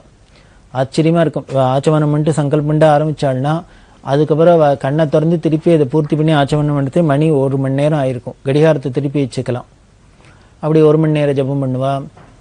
அதுக்கப்புறம் இவா போய் ஸ்நானம் பண்ணுறது, மடாதிபதியாக இருக்கிறதே திருக்கால சந்திரமௌலீஸ்வரர் 2 காலம் சந்திரமௌலீஸ்வரர் பூஜை பண்ணுறது, அதேமாரி வரவாளுக்கெல்லாம் தரிசனம் கொடுக்கறது, அவளோட குறையெல்லாம் கேட்கறது, பிரசாதம் கொடுக்கறது, இப்படி எல்லாம் நடக்கும். இப்படி எல்லாம் பண்ணிட்டு ஆகாரம் என்ன பண்ணுவேன்னர், என்னவோ அதுவும் கடைசி காலத்தெல்லாம் இந்த 69க்கு அப்புறத்துக்கெல்லாம் வெறும் அவல் பொரிய என்ன பண்ணுவா, தயிர்லையோ பால்லையோ ஊற வச்சு எடுத்துக்கிறது. அதை கூட எல்லாரும் கெஞ்சனும் கூட கொள்ளலாம், பசிக்கும் எடுத்துக்கணும்னு. இது மற்றவாளோட சிஷ்யாளோட கம்பல்ஷனுக்காக தான் அவருக்கு பசிச்சு அப்படிலாம் சாப்பிட்டாருனே கிடையாது. அப்படிலாம் இருக்கிற பெரியவா மணிக்கணக்காக கிலோமீட்டர் கணக்காக நடப்பா. அவளோட ஆசிரமங்களில் சொன்னால் அந்தந்த காலத்தில் என்னென்ன விரதங்கள் இருக்கணும்னுக்கோ அப்படிலாம் இருப்பாள். அப்படி இருக்கல ஏகாதசி விரதம் ரொம்ப ஸ்ட்ரிக்டாக இருப்பாள், நிர்ஜலமாக உபவாசம் இருப்பாள். அப்படி ஒரு ஏகாதசியில் இருக்கிறதே உடம்புக்கு அதுக்கு முன்னாலேருந்து கொஞ்சம் உடம்பு சரியில்லாத இருந்தது. அப்பப்போ கபம் இது மாதிரி இந்த வயசுக்கு உண்டானதெல்லாம் படுத்தும் அது மாதிரிலாம் இருக்கும். ஆனால் பெரியவா ஒன்றும் லட்சியம் பண்ண மாட்டா, கூட இருக்கிறவாள்லாம் தான் அதுக்கு சிசுருஷை பண்ணி எப்படியானு பாதுகாக்கணும். பார்த்தார் ஆயுர்வேத டாக்டர் வந்து ஏதோ மருந்து இருந்து கொடுத்துருக்கா, அந்த மாத்திரையை எடுத்துக்கணும். பெரியவாளானா எடுத்துக்க மாட்டேங்கிறா. அவர் என்ன பண்ணிந்த டாக்டர், இந்த மாத்திரையை கொடுங்கோ, இது வெறும் வயத்தில் எடுத்துக்கப்படாது, நல்லா ஒரு 1/2 டம்ளர்னு பாலை கொடுத்துட்டு பெரியவாளுக்கு இந்த மருந்தை கொடுங்கோ அப்படின்னு சொல்லிட்டு போயிருந்தார். கூட இருக்கிறவாள்லாம் இந்த பாலை எடுத்துக்கணும் மருந்து எடுத்துக்கணும் அப்படின்னா பெரியவா ஒன்றும் சொல்லவே இல்லை. ரொம்ப நேரம் வாழணும் ட்ரை பண்ணி கெஞ்சி பார்த்தா. கூட இருக்கிறவா சொன்னா, பாலை எடுத்துட்டு இந்த மருந்து எடுத்துக்கணும்னு சொல்லியிருக்காரு. பாலை எடுத்துக்கணும் பெரியவா இன்னைக்கு ஏகாதசி எப்படி குடிக்கிறது, தீர்த்தம் கூட குடிக்க முடியாது, பால் எப்படி குடிக்கணும்? இல்ல, இதுக்கு பாலுன்னு வயத்துக்கு ரொம்பறதுக்காக குடிக்கல, நம்ம மருந்துக்காக தான் எடுத்துக்கிறோம். அதனால ஔஷதமா இருக்கிறதுனால எடுத்துனா தோஷம் கிடையாது. சாஸ்திரமே இப்படிதான் சொல்றது. ஔஷதமா இருக்கிறதுனால அதுக்கு தோஷம் கிடையாது. இந்த டம்ளர் பாலை குடிச்சிட்டு இந்த மருந்தையும் எடுத்துக்கலாம், அப்பதான் பெரியவாளுக்கு உடம்பு கொஞ்சம் சௌரியமாகும் அப்படின்னு. உடனே இப்போ இது சொல்றா இல்லையா, ஔஷதமா எடுத்துட்டா தோஷம் கிடையாதுன்னு. உடனே பெரியவா சொல்றா, நீ ஔஷதம் எடுத்துட்டா தேவையில்லைங்கிற, ஆனா நான் பரம ஔஷதத்துலன்னா இருக்கேன் அப்படின்னா. என்ன பரம ஔஷதம் அப்படின்னா, நீ பெரியவா சிரிச்சுட்டே சொல்றா, லங்கனம் பரம ஔஷதம்னு கேள்விப்பட்டிருக்கியோ இல்லையோ? பட்னியா இருக்கிறது தான் இருக்கிறதுல பெரிய மருந்துன்னு சொல்லியிருக்கு, லங்கனம் பரம ஔஷதம்னு சொல்லியிருக்கு. நீ இன்னைக்கு ஏகாதசியா இருக்கு, அதனால நீ ஔஷதமா மருந்துக்காக பால் எடுத்துக்கோங்கிற, எனக்கு அதை விட பெரிய மருந்தா பட்னி கிடக்கேன், எடுத்துக்க மாட்டேன் அப்படின்ட்டா. பாலையும் எடுத்துக்கல, பாலை சாப்பிடணுமா ஏகாதசியில, அதனால மருந்து சாப்பிடணும்னா அதுக்கு தீர்த்தம் சாப்பிட்டானு, அதனால ஒன்றும் சாப்பிட மாட்டேன் அப்படின்னு பரம ஔஷதமா இருப்பேன், லங்கனமா இருப்பேன் அப்படின்ட்டு இருந்தா. அப்படின்னா ஒரு இக்கட்டான நிலைமையில சரீர உபாதையில கூட தன்னோட அந்த ஆசிரம தர்மத்திலேருந்து, அந்த அனுஷ்டானத்திலேருந்து, இந்த விரதங்கள்லேருந்து எப்படியெல்லாம் தவறாத இருந்திருக்கா அப்படின்னு தெரியறது. அதே மாதிரி தான் ஐப்பசி பூரம் அப்படின்னு ரொம்ப விசேஷம். காஞ்சிபுரத்தில் அந்த ஐப்பசி மாசத்துல துலா மாசம், அந்த மாசம் பூர நட்சத்திரத்துல காமாட்சி இந்த பிலாகாசத்திலேருந்து ஆவிர் பவிச்சா அப்படின்னு காஞ்சி மகாத்மியம்லாம் சொல்றது. அன்னைக்கு காஞ்சி காமகோடி பீடாதிகளே போய் அபிஷேகம் பண்ணுவா, பால் அபிஷேகம் இந்த பிள்ளத்துல. அப்படி பெரியவா போயிட்டு இருக்கா, கார்த்தாலேருந்து சாயந்தரம் பண்ணுவா. கார்த்தாலேருந்து பெரியவா உபவாசமா இருக்கா, ஒன்றும் சாப்பிடல, ஸ்நானம் மட்டும் மடியா இருக்கா. அப்படி போறதே ஒருத்தர் வந்து வழியில ரோட்ல பெரியவா பாதத்தை தொட்டு நமஸ்காரம் பண்ணிட்டார். கூட இருக்கிற விளக்கத்தினர், ஏன் தொட்டுட்டே பெரியவா அப்படி மடியா போயின்னு இருக்க அப்படின்னு. அவர் கண்டாரா, அவர் பாட்டுக்கு பக்தி பெருக்கில் தொட்டு விட்டார். பெரியவா அவரைக்கு கோச்சிக்கிற பேசாத விடு அப்படின்ட்டா. இவர் என்ன பண்ணார், கூட இருக்கிறவாளுக்கு பெரியவா திருப்பி உடனே மடத்துக்கு போய் ஸ்நானம் பண்ணிட்டு இனிமேல் வஸ்திரம்லாம் மாற்றிட்டு கோவிலில் போய் பூஜை பண்ணிட்டு அப்புறம் சாப்பிடணும்னு லேட்டாக போகிறதுன்னு அவர் சாஸ்திரத்தில் இருக்கிறத சொன்னார். கோவிலுக்கு போகிறதே யாரானும் மேலே பட்டாலும் பரவாயில்ல, ரதோத்சவம் கோவில்லன்னு சொல்லியிருக்கு, அதனால பெரியவாளுக்கு பரவாயில்ல அப்படின்னு. பெரியவா காதில் வாங்கிட்டா கோவிலுக்குள்ளே போயிட்டா. அங்கே காமாட்சி கோவிலில் குளம், அந்த குளத்தை பார்த்தோன்னே பெரியவா யாரு பரவாயில்லன்னு சொன்னாரோ விட்டு சொல்றா, இது ஐப்பசி மாசம் துலா ஸ்நானம் விசேஷமா சொல்லியிருக்கு, அதுவும் காமாட்சி குளத்துல. கார்த்தால வந்து நம்மளால பண்ண முடியல, இப்ப எதேச்சியா வந்திருக்கோம், வந்த சமயத்துல ஒரு ஸ்நானத்தை பண்ணிடலாம் அப்படின்ட்டு எல்லாரையும் பண்ணுங்க அப்படின்னா எல்லாரையும் குளத்துல ஸ்நானம் பண்ண வச்சா தானும் பண்ணினா. அதுக்கப்புறம் வஸ்திரம்லாம் மாத்திண்டு எல்லாரும் மாத்திண்டு அனுஷ்டானம்லாம் முடிச்சுட்டு காமாட்சி கோவிலுக்கு போய் தரிசனம் பண்ணி அப்புறம் ராத்திரி மடத்துக்கு போய் ஆகாரம் அப்படின்னா அதுதான் பெரியவாளோட சாமர்த்தியம். நாம் ஏதோ ஒரு சாஸ்திரத்தை சொல்லி நம்ம சாஸ்திரத்தை எப்படி பார்ப்போம், எங்கெல்லாம் ரிலாக்ஸ் பண்ணி சொல்லியிருக்கோ, முடியாத வாழ்க்கை ரிலாக்ஸ் பண்ணி சொல்லியிருக்கோ அதையே நாம் எடுத்துப்போம். பெரியவா தான் சொல்லுவா, சந்தியாவந்தனம் பண்ணணும் அப்படின்னா என்ன 1008 பண்ணினா ரொம்ப விசேஷம், 108 காயத்ரி பண்ணினா ரொம்ப விசேஷம். இது ரொம்ப முடியலைன்னா ஆபத் காலத்தில் ஏதானும் 10 பண்ணணும்னு சாஸ்திரம் சொல்லியிருக்கா. ஆனால் நம்ம எப்பொழுதுமே 10 வச்சுடுவோம், ஏன்னா மினிமம் சொல்லியிருக்கேன்னு. அப்படி ஆபத் காலத்தில் உள்ளதை பிடிச்சணுன்னா நமக்கு எப்பொழுதும் ஆபத்துன்னு அர்த்தம். அப்படி இருக்கக்கூடாது, எது உயர்ந்ததா சொல்லியிருக்கோ அதை பிடிச்சிக்கணும், அதுலேருந்து கொஞ்சம் கொஞ்சமாக தான் நாம் கீழே ரிலாக்ஸ் பண்ணிக்கணும். அதை போல தான் இங்கே ஏதோ கோவிலுக்கு போகிறதே எதேச்சியாக மேலே பட்டுருத்துனா பரவாயில்ல அப்படின்னா இதை நாம் ஒரு பெரிய நியதியாக எடுத்துட்டுறோம். அதுக்காக தான் பெரியவா என்ன பண்ணினா இப்படி எல்லாரையும் துலாஸ்நானம்னா விசேஷம் அப்படின்ட்டு, அதாவது அவர் அதுக்காக நான் இப்போ அவள் காலில் மேலே பட்டதுனால தான் ஸ்நானம் பண்ணுறேங்கிறாப்புல காமிச்சிக்கல, இது துலாஸ்நானம் பண்ணின விசேஷமாக இருக்கட்டுமே அப்படிங்கிறாப்புல குளத்தில் போய் குளிக்கிறா. அப்படின்னா இது பெரியவாளோட இந்த ஆச்சார அனுஷ்டானம் நிஷ்டைக்கு தெரியுது.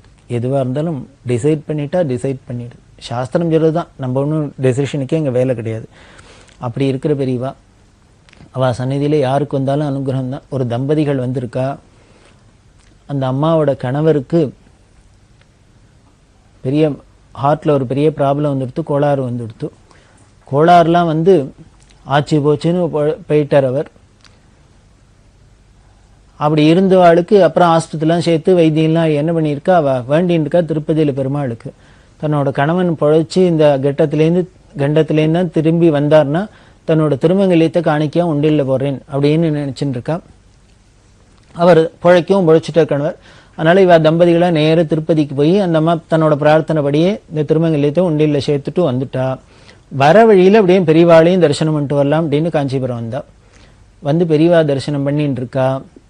இந்த அம்மா ஒன்றும் சொல்லலை, தன்னோட கணவருக்கு என்ன ஆச்சு ஏதாச்சு அப்படிலாம் சொல்கிறதுக்கு முன்னாலே பெரியவா என்ன பண்ணா, கூட இருந்துவிட்டு போய் உள்ளேருந்து ஒரு திருமங்கல்யம் எடுத்துன்னு வா அப்படின்னா, எடுத்துன்னு வச்சுன்னா ஒரு மஞ்சள் கயிறு எடுத்துன்னு வானா அதில் கோத்து இந்த அம்மாட்ட கொடுத்து இதை கோத்து கழுத்தில் கட்டிக்கோ அப்படின்னு. அந்த அம்மா உருகிட்டா, அழுதா. ஏன்னா நம்ம இன்னும் என்ன விஷயத்தெல்லாம் சொல்லவே இல்லை, அதுக்குள்ளே நம்ம கழுத்தில் திருமங்கல்யம் இல்லைங்கிற தெரிஞ்சுன்னு பெரியவா. ஏன்னா இந்த அம்மா திருமங்கல்யத்தை கைட்டு பொறுத்து ஒரு மஞ்சள் கிழங்கு கட்டின்னு திருமங்கல்யத்தை கைட்டு பெருமாளுக்கு போட்டாச்சு. இதை தெரிஞ்சுன்னு பெரியவா உடனே நமக்கு ரீப்ளேஸ் பண்ணுறாளே, திருமங்கல்யத்தை கொடுத்து அனுகிரகம் பண்ணுறாளேன்னு. இதுவே அந்த அம்மாவுக்கு ரொம்ப திருப்தியாக இருந்தது, சந்தோஷமாக இருந்தது. பெரியவா கையாலே வழியே ஒரு திருமங்கல்யத்தை கொடுத்துட்டான்னா இனிமேல் தன்னோட கணவனுக்கு தீர்காயுஸ்தான், ஒரு ஆபத்தும் இல்லை அப்படின்னு அந்த அம்மாவுக்கு ஒரு சுப சகுனமாக தெரிஞ்சுதே. அவளை பரம சந்தோஷப்பட்டா. இப்படி தான் வரவாளுக்கெல்லாம் அனுகிரகம். இதில் ஒரு ஆச்சரியம் என்னன்னா, பெரியவாளுக்கும் பெருமாளுக்கும் ஒரு வித்தியாசம் என்ன சொல்லலாம் அப்படின்னா, இந்த அம்மா என்ன பண்ணா, தன்னோட கணவன் பொழைச்சாக்க நல்லபடியாக ஆச்சுன்னா தன்னோட திருமங்கல்யத்தை உனக்கு கொடுக்குறேன் காணிக்கையாக கொடுக்குறேன்னா அதே மாதிரி தான் காணிக்கையாக கொடுத்தா. பெருமாளும் அனுகிரகம் பண்ணினார். என்ன பண்ணார், திருமங்கல்யத்தை காணிக்கையாக வாங்கிட்டு அனுகிரகம் பண்ணார். ஆனால் பெரியவா என்ன பண்ணார், திருப்பி திருமங்கல்யத்தை கொடுத்து அனுகிரகம் பண்ணுறார். பெரியவா சந்நிதியில் எல்லாமே நாம் வாங்கிட்டு தான் பழக்கமே வழிய அவர் கொடுத்து தான் பழக்கம். அப்பேற்பட்ட நடமாடும் தெய்வம் பெரியவா. அப்படி இருக்கிற பெரியவா யாராருக்கு என்னென்ன தேவையோ அதுபடி அப்படிங்கிறோம். இவா தரிசனம் கொடுத்துட்டு இருக்கா.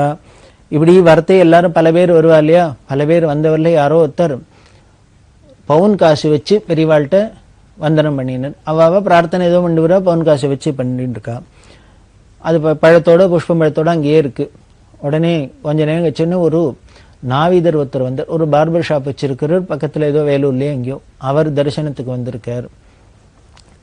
பொண்ணுக்கு கல்யாண பத்திரிக்கை, அந்த பத்திரிக்கையும் கொண்டு ஒரு பழம் புஷ்பத்தை வச்சு தட்டில் வச்சு பெரியவாள்கிட்ட வச்சு நமஸ்காரம் பண்ணுறார். அவர் அந்த பத்திரிகையை வச்சு நமஸ்காரம் பண்ணினோன்னே பெரியவா என்ன பண்ணா, பக்கத்தில் அதுக்கு முன்னால் வந்து ஒரு பழம் புஷ்பத்தோட பவுன் காசு வச்சிருக்கல, அந்த பவுன் காசு எடுத்துக்கோ, கல்யாணத்துக்கு எடுத்துக்கோ, திருமங்கல்யத்துக்கு எடுத்துக்கோ அப்படின்னு உடனே கொடுக்குறா. வந்து அந்த நாவிதர் அப்படியே உருகினர், அழுதர். அவர் என்னன்னா, பொண்ணுக்கு கல்யாணம், ஏதான திருமங்கல்யம் ஏதான உபகாரம் பண்ணணும் பெரியவாள்கிட்ட கேட்கலாம் அப்படின்னா கேட்கறதுக்கே பெரியவா பிரமேயத்தை வைக்கல. அதுக்கு முன்னாலே யாரோ ஒருத்தர் பவுனை கொண்டு வைக்கிற, உடனே பின்னால இவர் போற, உடனே பெரியவா என்ன பண்ண, ரெண்டு பேர்ட்டையும் பேச்சில்லை, எடுத்துக்கோ அப்படிங்கிறா, தேவையை பூர்த்தி பண்ணி வைக்கிறா. அப்படின்னா பார்த்து அனுகிரகம் பண்றது அப்படிங்கிறது இதான் போல இருக்கு. அதே மாதிரி இன்னொரு அம்மா, ஒரு செட்டியார் அம்மா, அவ பேத்தி வயசுக்கு வந்திருக்கா. அவளுக்கு இந்த மஞ்சள் நீராட்டு விழா அதெல்லாம் பண்ணுவாளே, அதை விமர்சையா பண்ணணும் அப்படின்னு ஆசை. ஆனால் அதுக்கு உண்டான வசதி இல்லை போல இருக்கு. பெரியவாள்கிட்ட வந்து சொல்றா, பேத்தி வயசுக்கு வந்திருக்கு, அதுக்கு எல்லாம் சடங்கெல்லாம் பண்ணணும், என்ன பண்றதுன்னு தெரியல அப்படின்னா உடனே பெரியவா என்ன பண்ணா, உள்ளுக்குள்ளே போனா ஒரு நல்லதா புடவையை எடுத்துன்னு வர சொன்னா. புடவையெல்லாம் எடுத்துன்னு வர சொல்லி அதுக்கு முன்னாலே யாரோ கொலுசு கொடுத்துருந்தா, அந்த கொலுசு இதெல்லாம் கொண்டு வர சொல்லி அந்த கொலுசு புடவை எல்லாத்தையும் வச்சு, உன் பேத்திக்கு இதெல்லாம் போட்டு அழகு பாரு, எல்லாத்துக்கும் சடங்குக்கு இதெல்லாம் வச்சுக்கோ, உபயோகப்படுத்திக்கோ அப்படின்னு சொல்லி, அப்புறம் வந்தவாள்கிட்ட சொல்லி ஏதோ அவளுக்கு பணமும் கொடுக்க சொல்லி இப்படி எல்லாம் பண்ணி அனுகிரகம் பண்ணி கொடுக்குறா. இவ பூஜை பண்ணிட்டு தீர்த்த பிரசாதம் கொடுப்பா. தீர்த்த பிரசாதம் கொடுக்கறது இந்த ஜனங்கள்லாம் என்ன பண்ணும், ஒரே கச்சாம்சான்னு வந்து நான் முன்ன நீ முன்ன அப்படின்னு வந்து விழுந்து எடுப்பா. ஏன் அப்படின்னா ரொம்ப லேட் ஆகும், கார்த்தாலேருந்து ஒன்று சாப்பிடாத வந்திருக்கா, உடனே தீர்த்தத்தை வாங்கிட்டு உடனே சாப்பிட போகலாம் அப்படின்ட்டு. அப்படி இருக்கிறதே இன்கம் டேக்ஸ் ஆஃபீஸராக இருந்த நாகராஜர் அப்படின்னு அவர் என்ன பண்ணினார், மடத்தில் போய் அப்பப்போ பெரியவாள்கிட்ட கைங்கரியெல்லாம் பண்ணுறார்.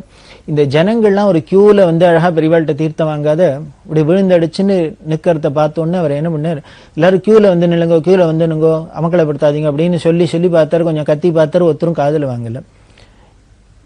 இதை பார்த்தா உள்ளேன்னு வந்து பெரியவா உடனே என்ன பண்ணா, நாராஜா நீ முதல்ல வெளியில் போ அப்படின்னு கத்தினா. அவர் மாதிரி நடுங்கி போயிட்டார். வந்த ஜனங்கள்லாம் பயந்து போயிடுது, என்ன பெரியவா இவ்வளோ கோபமாக கத்துறாளே அப்படின்ட்டு. எல்லாம் கப் சிப்புன்னு பிசாத அடங்கி நின்று கொடுத்து. இந்த நாராஜர் பார்த்தார், என்ன பெரியவா திடீர்னு நம்மளை கோச்சுக்கிறான், அவளை ரெகுலேட் பண்ணி தானே ஒழுங்கா விட்டான், நம்மளே ஏன் கோச்சுக்கிறான் அப்படின்ட்டு அவர் என்ன பண்ணார், போ வெளியில் அப்படின்னு நேராக வாசலில் போய் நின்று விட்டார். பெரிய ஆஃபீஸராக இருக்கிறவர். பெரியவா எல்லாருக்கும் தீர்த்தம் கொடுக்கறதுக்கு உட்காந்துண்டா. கொடுத்துட்டு உடனே நாராஜா ஜோ அந்த தீர்த்தம் வாங்கிக்கோ, அங்கேயே நிற்கிற அப்படின்னு திருப்பி கத்தினா. அவர் உடனே திரும்பி வந்து வாங்கிட்டார். அவருக்கு புரியல, திடீர்னு முதல்ல நம்ம வெளியில போகணும் கத்துறா, இப்போ வெளியிலே நின்னா அங்கேயே நிற்கிற உள்ளவான்னு கத்துறா. வந்தர் வாங்கிண்டர்.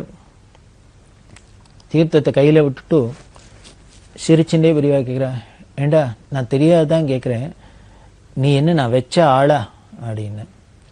நாராஜருக்கு ஒன்றும் புரியல. பெரியவா உடனே சொல்றா, நான் வெளியில போனா போற, உள்ள வான்னா வர, நான் என்ன வச்ச ஆளா நீ ஒன்றும் எதிர்த்து பேசவே மாட்டேங்கிறியே, ஒன்றும் கோச்சிக்கவே மாட்டேங்கிறியே அப்படின்னு. அவருக்கு உடனே தாங்கல பெரியவாளோட கண்ணு. பெரியவா எதுக்கோ காரணத்துக்காக தான் நம்மளை கோச்சின்னாப்புல நடிச்சிருக்கான்னு அப்புறம் தான் தெரியுது வெளியில போனதுக்கா உள்ளவான்னு சொல்லியிருக்கா அப்படின்ட்டு. அவர் உடனே உருகின்றே சொன்னார், பெரியவா வச்ச ஆளு என்ன, பெரியவா தான் சர்வமும் அனுகிரகம் பண்ணியிருக்கா, பெரியவா வச்ச ஆள் இல்லை படைச்ச ஆளுன்னா. அண்டச்சராச்சரத்தில் அத்தனை ஜீவராசிலையும் பெரியவா தானே சிருஷ்டி பண்ற சர்வேஸ்வரம். அதனால அவளுக்கு எதுவும் கோச்சிக்கிறதுக்கும் உரிமை உண்டு, நம்மளை அடிக்கிறதுக்கும் உரிமை உண்டு, அணைக்கிறதுக்கும் உரிமை உண்டு, எல்லாம் அவர் தான் அப்படின்னு. ஒரு குரு மேல ஒரு பாட்டு கூட இருக்கும், ஒரு ஸ்லோகமே இருக்கு, அழும்தோறும் அணைக்கும் என்னை அன்னை குருநாதன், விழுந்தோறும் எடுக்கும் அப்பன், தொழுந்தோறும் காக்கும் தெய்வம் குருநாதன், எடுப்போர்க்கெல்லாம் குழந்தை. அப்படி ரொம்ப அழகான வார்த்தை இது. நாம தாயார்கிட்ட போய் அழறாப்புல பெரியவாள்கிட்ட போய் அழறாம். அவள் நம்மள கண்டிப்பா இருக்கிறதே அப்பா மாதிரி ஸ்ட்ரிக்டா கண்டிப்பா இருப்பா. நம்ம நித்தியம் உபாசிக்கணும் அப்படின்னா பூஜை பண்ணணும்னா தெய்வமா இருக்கா குருநாதன்.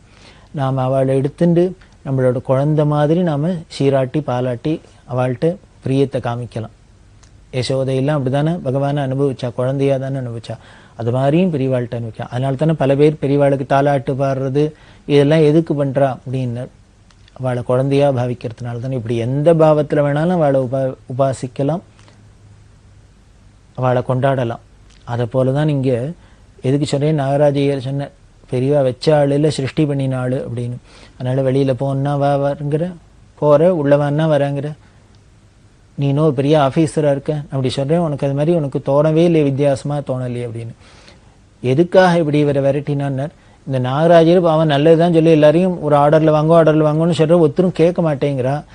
கூட்டம் கட்டுக்கடங்காத போயிடுத்தினாலே யாரு எது சொன்னாலும் தெரியாது, அவ காதலியே அதை வாங்க மாட்டா. அதை எப்படி கண்ட்ரோல் பண்றதுன்னு அந்த இடத்துல பெரியவா அப்படி கோவம் மாதிரி வந்து இப்படி நின்று இது மாதிரி ஏதானு ஒண்ணு பண்ணினாக்க உடனே எல்லா ஜனங்களும் பயந்துன்னு அப்படியே கப் சிப்புன்னு அடங்கிடும். அதுக்காக தான் அந்த டெக்னிக் அப்படின்னா எதை எப்படி சமாளிக்கணும், எப்படி நிர்வாகம் பண்ணணும் அப்படிங்கிறதும் பெரியவாள்கிட்ட தானே கற்றுக்க முடியும். அப்படி இல்லாம பண்ணி காமிப்பா. இவாள்கிட்ட எதிர்க்க ஒருத்தர் கோதானம் பண்ணணும் அப்படின்னு வந்திருந்தார். அந்த கோதானத்துக்கு மாடு கண்ணு கொண்டு நிறுத்திருக்கு. ஒரு பெரிய கோடீஸ்வரர், அவர் வந்து கோதானத்துக்கு காத்துன்னு இருக்கார். பெரியவா வந்தோன்னு பண்ண முடியும். வந்து பார்த்த பெரியவா, வேண்டாம் இந்த மாடு வேண்டாம் அப்படின்னா. என்ன ஏதுன்னு புரியல, எனக்கிட்ட நல்ல விலை கொடுத்து வாங்கியிருக்கு, ஏன் வடிவா வேண்டாங்கிறவனே கண்ணு மாறி இருக்கு அப்படின்னுட்டா. மாடுங்கன்னு மாறி இருக்குன்னுட்டா. வாங்கினவருக்கு ஒரே ஆச்சரியமா இருந்து ஷாக்கா போயிடுது. போய் விசாரி அப்படின்ட்டா. உடனே எங்க வாங்கினாரோ அந்த பணக்காரர் போய் இந்த மாடு எவன்கிட்ட வாங்கினாரோ அவர்கிட்ட போய் விசாரிச்சார். அவன் முதல்ல இல்லைன்னா சாதிச்சான். உடனே அவர் சொன்னார், நீ கேட்ட பணத்தெல்லாம் கொடுத்துருக்கேன், நீ ஆனா மாறலைங்கிற, ஆனா பெரியவர் ஆனா மாறி இருக்குன்னு சொல்றா. பெரியவா பொய் சொல்ல மாட்டா, தப்பு சொல்ல மாட்டா, அவ திருக்கால ஞானி. நீ அப்படி மாறலைன்னா அவ எதிர்க்க வந்து சத்தியம் பண்ணு, அங்க வந்து சொல்லு அப்படின்னு. இப்படி பெரியவா இருக்க வந்து சொல்லு அப்படின்னு அந்த ஆள் பயந்துட்டான். உடனே சொன்னா, மன்னிச்சுங்க மாறினதுதான் அப்படின்னு. இப்ப உண்மையை கேட்டோன்னே இவருக்கு ரொம்ப ஆச்சரியமா இருந்தது. உடனே அந்த ஆள் சொன்னா, இந்த கண்ணு இதோட இந்த கண்ணை போட்டோடனே இது அம்மா காலம் ஆயிடுத்து, அது மாதிரி இந்த மாடு இதுக்கு ஒரு கண்ணு பிறந்தது, அந்த கண்ணு பிறந்தோடனே காலம் ஆயிடுத்து. இந்த கண்ணுக்குட்டிக்கு தாயார் இல்லாத மாடு இல்லாத இருந்தது, மாட்டுக்கு கண்ணு இல்லாத இருந்தது. இதை என்ன பண்ணுன்னு தெரியாத கிருத்தி தான் நீங்க வந்து கேட்டீங்க, சரி நல்ல விலைக்கு வருதேன்னு அது ரெண்டத்தையும் சேர்த்து கொடுத்துட்டேன்னு.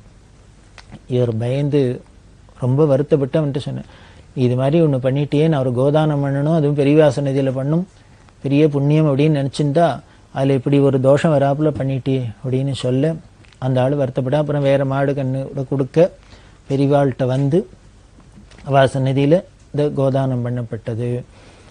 இதை எதை காமிக்கிறது அப்படின்னா அவ திருக்கால ஞானிங்கிறத காமிக்கிறது. இப்படி மாடுங்கன்னு இப்படி பார்த்தோன்னே இதோட மாடு இல்லை, மாடுங்கன்னு வேற இருக்கு, மாறி இருக்கு அப்படின்னு சொல்றான்னா எப்படி சொல்ல முடியும்? பெரியவா உடனே சொல்றா, எப்படி கண்டுபிடிச்சேன்னு உங்களுக்கு ஆச்சரியமா இருக்கு, வேற ஒன்றும் இல்லை. அந்த மாடுங்கன்னு கட்டி வச்சுக்கிறதே பார்த்தா பொதுவா மாடுங்கன்னு என்ன பண்ணார், இந்த மாடு கண்ணுக்குட்டி நக்கிண்டே இருக்கும் அந்த பிரியத்துல.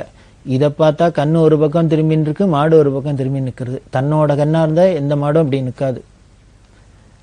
அது நிற்கிறத பார்த்தோன்னே இவ கண்டுபிடிச்சிட்டா இது வேற அது வேற மாறி இருக்கு அப்படின்னு.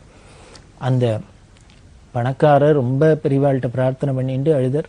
நான் ஏதோ கோதானம் பண்ணினா ரொம்ப விசேஷம்னு சொல்லியிருக்கு, அதுவும் பெரியவா சந்நிதியில் பண்ணால் ரொம்ப விசேஷம்னு ஆசையாக பண்ணுறதுக்கு வந்தேன். இது மாதிரி யாரோ ஏதோ ஒரு தப்பு பண்ண போக, அந்த மாடை வித்தவன் தப்பு பண்ண போக இப்படி பெரிய பழிபாவம் வராது இருந்தது.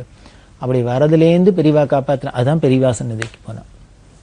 நமக்கு என்ன ஒரு தோஷம் வரதா இருந்தாலும் பாப்பமாக இருந்தாலும் அந்த சந்நிதிக்கு போயிட்டாக்க அதுலேருந்து நம்மளை ப்ரொடெக்ட் பண்ணி காப்பாற்றுறதுக்கு தான் நம்ம இந்த பூமியில் ஒரு சரீரத்தை தூக்கிண்டே அந்த பரம்பொருள் வந்திருக்கு அப்படின்னு தெரியுது. இப்படி பல பேருக்கு பல தினசா அவதாரம். இவன் காஷ்ட மௌனத்தில் இருக்கா. வந்திருக்கட்டே ஒருத்தர் தேவாரெல்லாம் எடுக்கிறவர், அவர் தரிசனம் 2 கண்ணும் தெரியாதவர். அவர் வந்தோடனே சங்கரா வா அப்படின்னு பேசினா. எல்லாருக்கும் ஆச்சுன்னு பேசிட்டாளேன்னு பெரியவா சொல்றா, அவனுக்கு என் குரலை கேட்டாதான் முடியும், ஏன்னா கண்ணு இருந்தால் பார்த்து தெரிஞ்சுக்கலாம் நான் மௌனமாக இருந்தாலும். அதனால இப்போ கண்ணு தெரியாதவனுக்கு என் குரலை காமிச்சாதான் அவன் தரிசனம் பண்ண சந்தோஷம் வரும், அதனால தான் பண்ணினேன் அப்படிங்கிறான். இப்படி அன்புமயமாக எல்லாருக்கும் அனுகிரகம் பண்ற பெரியவா, அந்த பெரியவாளோட பிரபாவத்தை இன்னும் நாம மகிமையை தொடர்ந்து பார்க்க போறோம். பெரியவா சரணம். இந்நிகழ்ச்சியின் அடுத்த பகுதி நாளை மாலை இதே நேரத்தில் ஒளிபரப்பாகும். பெரியவா சரணம். பெரியவா சரணம். அடுத்த நிகழ்ச்சி திருவாசக இன்னிசை. வழங்குபவர் ஸ்ரீ சத்குருநாத தேசிகர் அவர்கள். பெரியவா சரணம். திருச்சிற்றம்பலம். திரு அம்மானை செப்பார் முலை பங்கண் தென்னன் பெருந்துரையான் செப்பார் முலை பங்கன் தென்னன் பெருந்துரையான்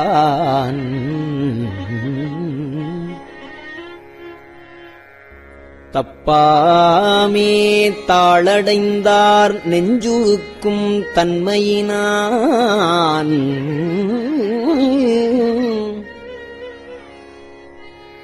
அப்பாண்டி நாட்டை சிவலோகம் ஆக்குவித்த அப்பு 6 சடையப்பன் ஆனந்தவார்களே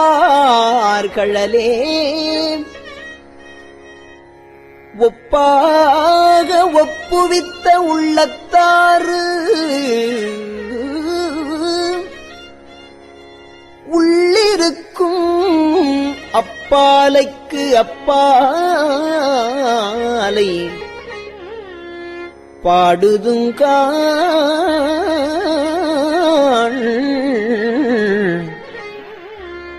அம்மானாய்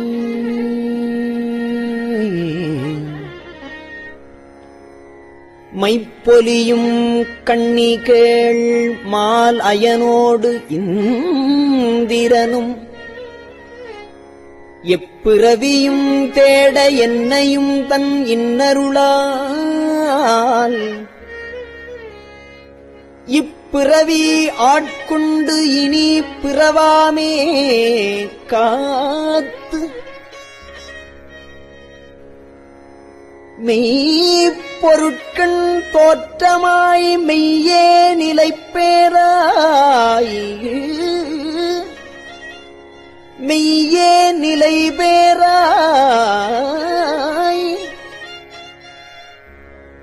எப்பொருட்கும் தானேயாய் யாவைக்கும் வீடாகும் அப்பொருளாம் நம் சிவனைப் பாடுதுங்காள்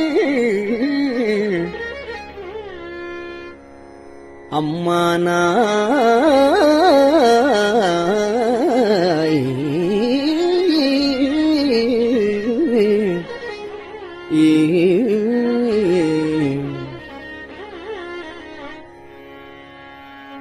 கையார் வளை சிலம்ப காதாறு குழையாட மையாறு குழல் புரள தேன்பாய வண்டு ஒலிப்பச் செய்யானை வெண்ணீர் அணிந்தானை செய்யானை சேர்ந்து அறியா கையானை எங்கும் செறிந்தானை அன்பர்க்கு மெய்யானை அல்லாதார்க்கு அல்லாத வேதியனை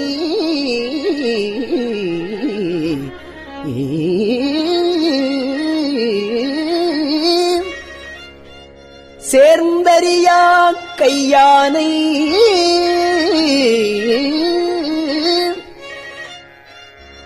எங்கும் செறிந்தானை அன்பர்க்கு மெய்யானை அல்லாதார்க்கு அல்லாத வேதியனை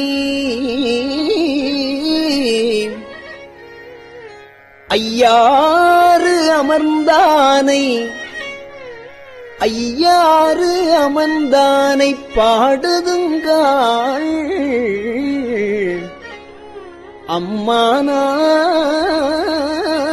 அம்மானாய் அம்மானாய்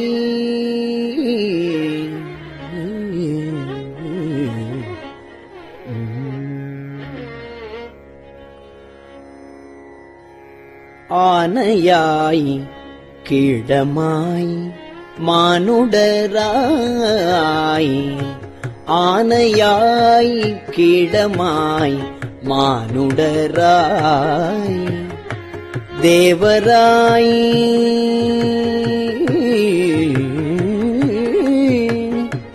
ஆனையாய் கீழமாய் மானுடராய் தேவராய்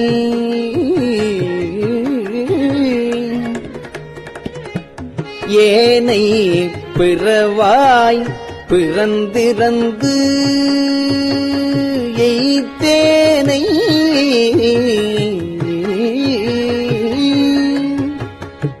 ஊனையும் நின்றுருக்கி என் வினையை ஓட்டுகந்து தேனையும் பாலையும் கண்ணலையும் ஒத்து இனிய கோனவன் போல் வந்து என்னை தன் தொழும்பில் கொண்டருளும் வானவன் பூங்கழலே பாடுதுங்கான் அம்மானாய்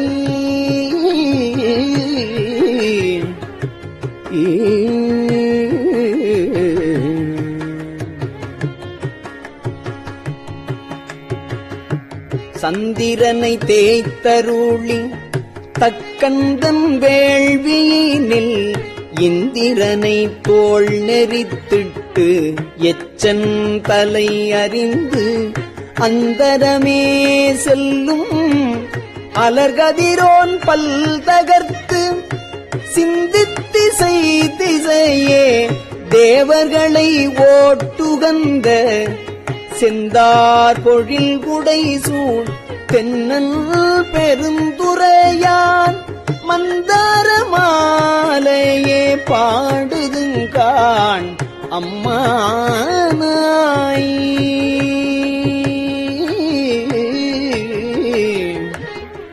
ஊனாய் உயிராய் உணர்வாய் என்னுள் கலந்து தேனாய் அமுதமுமாய் திங்கரும்பின் கட்டியுமாய் ஊனாய் உயிராய் உணர்வாய் என்னுள் கலந்து தேனாய் அமுதமுமாய் திங்கரும்பின் கட்டியுமாய் வானோர் அறியா வழியமக்கு தந்தருளும் தேனார் மலர்குன்றை சேவகனார் சீரொளி சேர் ஆனா அறிவாய் அளவிறந்த பல்வுயிக்கும் கோனாகி நின்றவா கூறுதுங்கான் அம்மானாய்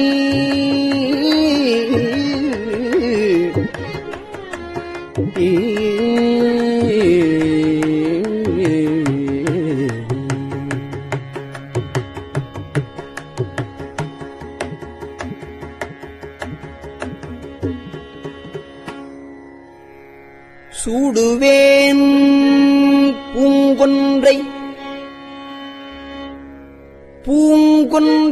சூடுவேன் சூடிச் சிவன் திரள் தோள் கூடுவேன் கூடி முயங்கி மயங்கி நின்று ஊடுவேன் செவ்வாய்க்கு உருகுவேன் உள்ளுருகி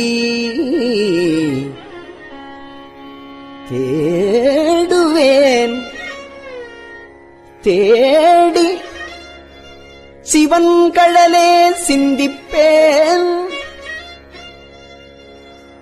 வாடுவேன் சிவன் கடலே சிந்திப்பேன் வாடுவேன் பேர்த்தும் அலறுவேன் அனலேந்தி ஆடுவான்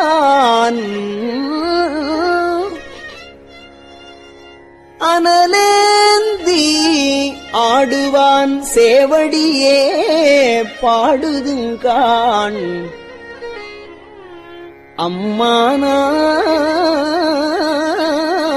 அம்மானாய் கிளிவந்த மென்மொழியாள் கேழ்கிளரும் பாதியனை வெளிவந்த மாலையனும் காண்பரிய வித்தகனை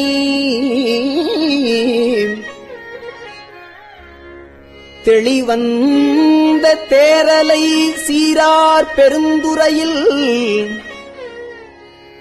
எளிவந்து இருந்து இறங்கி எண்ணறிய இன்னருளால்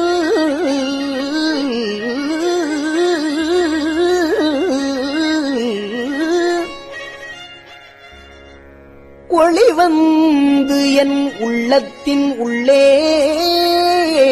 ஒளிதிகழ அழிவந்த அந்தணனை பாடுதுங்கான் அம்மானாய்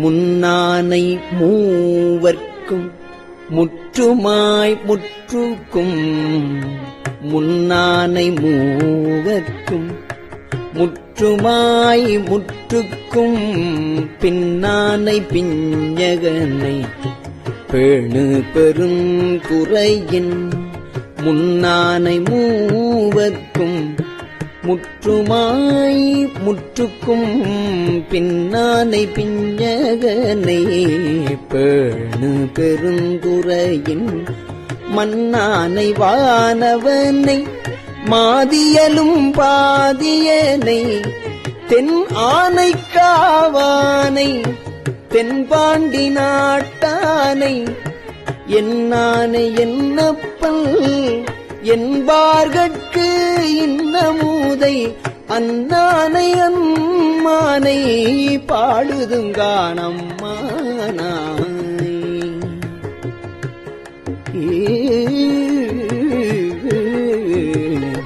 பெற்றி பிறர்க்கரிய பெம்மான் பெருந்துறையான் கொற்ற குதிரையின் மேல் வந்தருளி தன் அடியார் குற்றங்கள் நீக்கி குணங்கொண்டு கோதாட்டி சுற்றிய சுற்ற தொடரறுப்பான் தொல் புகழே பற்றி இப்பாசத்தை பற்று அரணாம் பற்றுவான் பற்றிய பேரானந்தம் பாடுதுங்கான் அம்மானாய்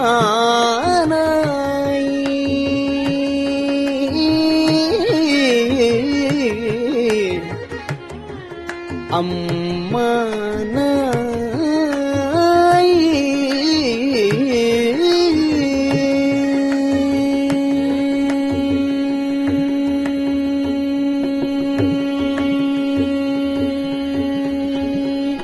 திருச்சிற்றம்பலம். பெரியவா சரணம். இந்நிகழ்ச்சியின் அடுத்த பகுதி நாளை மாலை இதே நேரத்தில் ஒளிபரப்பாகும். பெரியவா சரணம். பெரியவா சரணம். பெரியவா வானொலியின் இன்றைய நிகழ்ச்சிகளின் நிறைவாக திருப்பொன்னூசல் வழங்குபவர் சத்குருநாத தேசிகர் அவர்கள். பெரியவா சரணம். திருச்சிற்றம்பலம். திரு பொன்னூசல். கோலவரை குடுமி வந்து குவலயத்து சால அமுதுண்டு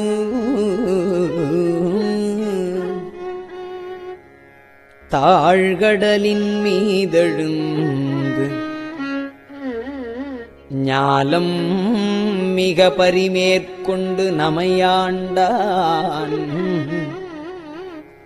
சீலம் திகழும் திருவுத்தரகோசமங்கை மாலுக்கு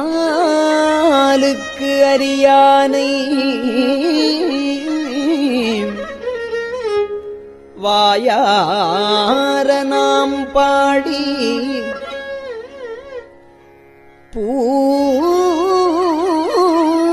பூலித்து அகங்குழைந்து பொன்னூசல்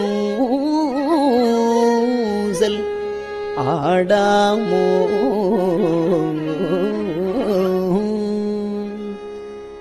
திருச்சிற்றம்பலம்.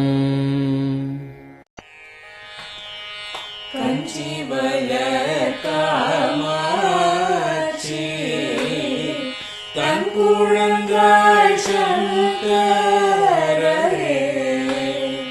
கஞ்சி வளர் காமாட்சி தன் குழந்தாய் சங்கரரே குரு சந்திரசேகரரே உறங்கிடுவீர்களே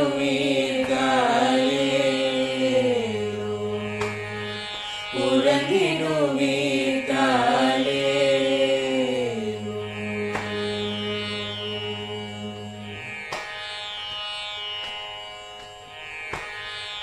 ஆதிகுரு சங்கரராய் அன்றொரு நாள் வந்தவரே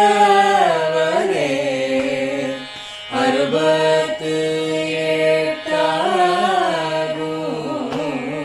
பீட்டபதி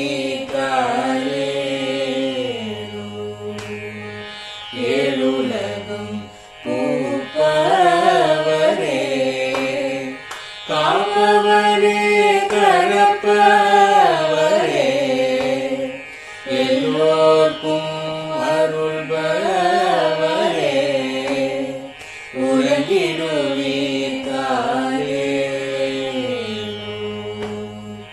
அயனுடனே மாலவனோ தேடிய பொற்பதத்தவரே அருமறைகள் சாற்றும் முயல் மலர்பதமே தாரே முக்தி நிலை எய்திடவே சக்தி தரும் சத்குருவே முக்தி நிலை எய்திடவே சக்தி தரும் சத்குருவே நித்தமெங்கள் நாவீசையில் நித்திரை கொள்தாளே நித்தமெங்கள் நாவீசையில் நித்திரை கொள்தாளே நித்தமெங்கள் நாவீசையில் நித்திரை கொள்தாளே.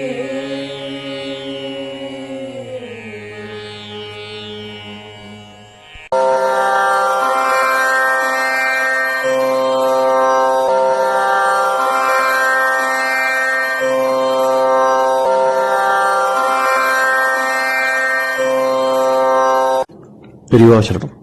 பெரியவா வானொலியின் மாலை நிகழ்ச்சிகள் இத்துடன் நிறைவடைகின்றன. எமது அடுத்த ஒளிபரப்பு நாளை காலை இந்திய நேரப்படி 6 மணிக்கு துவங்கும். பெரியவாச்சரணம்.